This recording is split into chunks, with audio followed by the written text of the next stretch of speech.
Hello, fellow book lovers, both readers and writers. I am Matty Dalrymple. I write the Ann Kinnear Suspense Novels and Suspense Shorts and the Lizzy Ballard Thrillers, and I also write, speak, podcast, and consult on the writing craft and the publishing voyage as the indie author.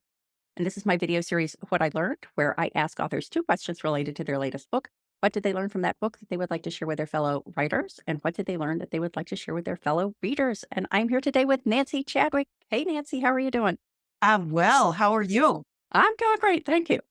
To give our viewers a little bit of background on you, Nancy's essays have appeared in the Magic of Memoir, Inspiration for the Writing Journey, Adelaide Literary Magazine, Turning Points, The Art of Friction, blogs by Off Campus Writers Workshop, the Chicago Writers Association, Write City, and Brevity. Her memoir, Under the Birch Tree, and her debut novel, The Wisdom of the Willow, are published by She Writes Press, and The Wisdom of the Willow is her latest book. And so today I am asking Nancy the two What I Learned questions, starting with, what did you learn from that book that you would like to share with your fellow writers? Well, I have been, over the past few years, a memoir and personal essay writer. I thought that's all I write. But I meander through the woods and I started to kind of take in my surroundings, sensory experiences, and I started to imagine some things that might just happen. And from there, I came back, I sat down and I wrote a short story. And I realized that I could write fiction. So from there, a short story turned into a longer story, which turned into The Wisdom of the Willow. Did that kernel piece of work, did it stay as a short story and then you added on the novel length work, or did it just keep getting bigger and bigger? It kept getting bigger and bigger. I started with a short story, and then from there, I had different ideas about different characters. And then I turned it into The Wisdom of the Willow, where I had four sisters, where sisterhood was very strong in what each of the sisters were going through in terms of some life challenges at their ages in their life and being 40 something mid age and trying to work through those changes. It seems like so many writers have the experience of, I was away from my notebook or I was away from my computer. In your case, I think that idea of the walk in the woods triggering the idea is really representative. But what do you think about that experience made you suddenly have this idea about a different path your writing could take? I must have been I must have been at the right place at the right time because though I very much enjoy writing memoir and personal essay, as a writer, we want to grow. We want to get into different paths and kind of test where we are and test our writing. And is there more that we can learn? So I've always been an advocate for being in Mother Nature, the natural world, how it's our classroom, and we can really learn from that. We can learn from trees and in taking in all the sensory experiences. So I just kind of ran with that. And you're in kind of a solitude space, and then your mind gets going and you start imagining things and the sounds that sound like something else, or seeing somebody else walking that could be a catalyst for a character. So I was, much to my delight, I realized, gosh, this could be fun. Yeah, I could make something up. So I just started writing. Short pieces kind of got longer and bigger and bigger. I like that idea that when a writer has an inspiration and then they look at their oeuvre and it doesn't really fit in, they don't need to set it aside. Maybe they need to expand what they're doing into something else to accommodate that inspiration. Yes, yeah. All of my writing, my with my first book, Under the Birch Tree, the response that I got was great. I was so pleased.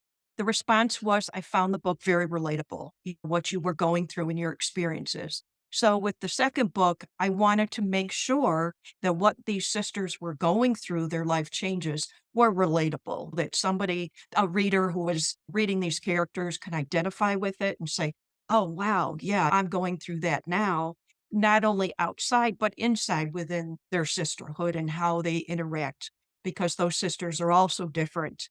And like in any family, there's just dynamics and dysfunction and function and so forth. So I just wanted it to be relatable. Well, I think that concept of relatability is a great transition to the second of the two What I Learned questions, which is, what did you learn from The Wisdom of the Willow that you would like to share with your fellow readers? The first thing I'd like to share is to read outside your genre. So if you're accustomed to reading women's fiction, maybe read a hardcore crime or mystery or even nonfiction books.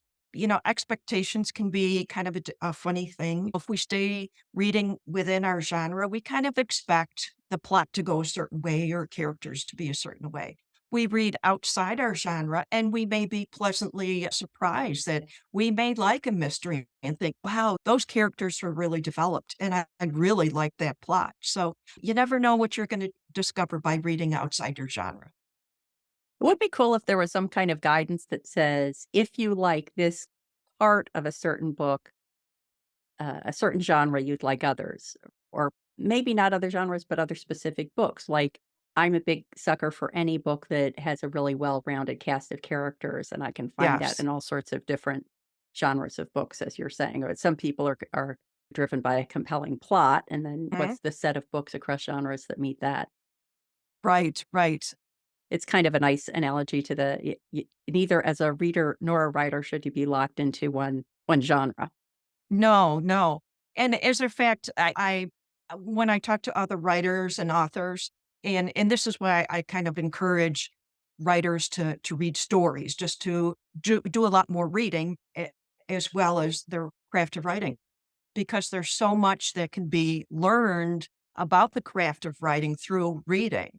So if an author reads a story and they get to the end, I'll say, well, was the ending what you expected? Was this character just too nice or friendly? And based on your reaction, write your own story, write what the story that you want it to be. So reading books outside your genre and reading more books can be very inspirational. Yeah. Yeah, I had an interesting conversation on the INDY AUTHOR podcast. This was probably a couple of years ago at this point, but it was with Gabriella Pereira, and it was about lessons writers can learn from short fiction. And some of her short fiction was like kids' picture books, and it was very Oh, yeah. interesting to see. And one of the things she said is the craft value of that is you can your brain can get around the whole story at once, and so you can Mhm. see things in a piece of short fiction that you can't see across a whole novel because the novel is just too big to wrap your brain around in that way. Sure.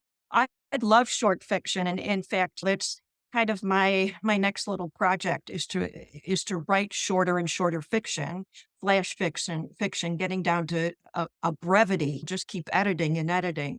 And at first, I thought it was so daunting. Oh my gosh, you have to edit so much out. How can you possibly tell a story in so many words?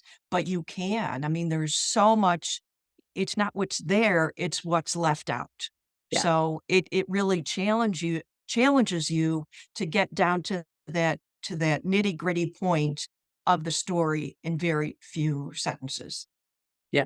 My favorite canonical example is the one that's attributed to Ernest Hemingway of "For Sale Baby Shoes Never Worn." Exactly. Uh, Right, right. And 6 that's a words. great model. Yeah, it's a great Yeah, model to refer to. It's so simple yet, wow, there is so much to it. There's just such a story in and of that. yeah. So fun. Well, Nancy, I think people are gonna be intrigued to find out what you did with the words you committed to The Wisdom of the Willow, so please let everyone know where they can go to find out more about that book and you online. Yes, the most expedient way you can find the book and myself is at nancychadwickauthor.com. Great, thank you so much. Great, thank you.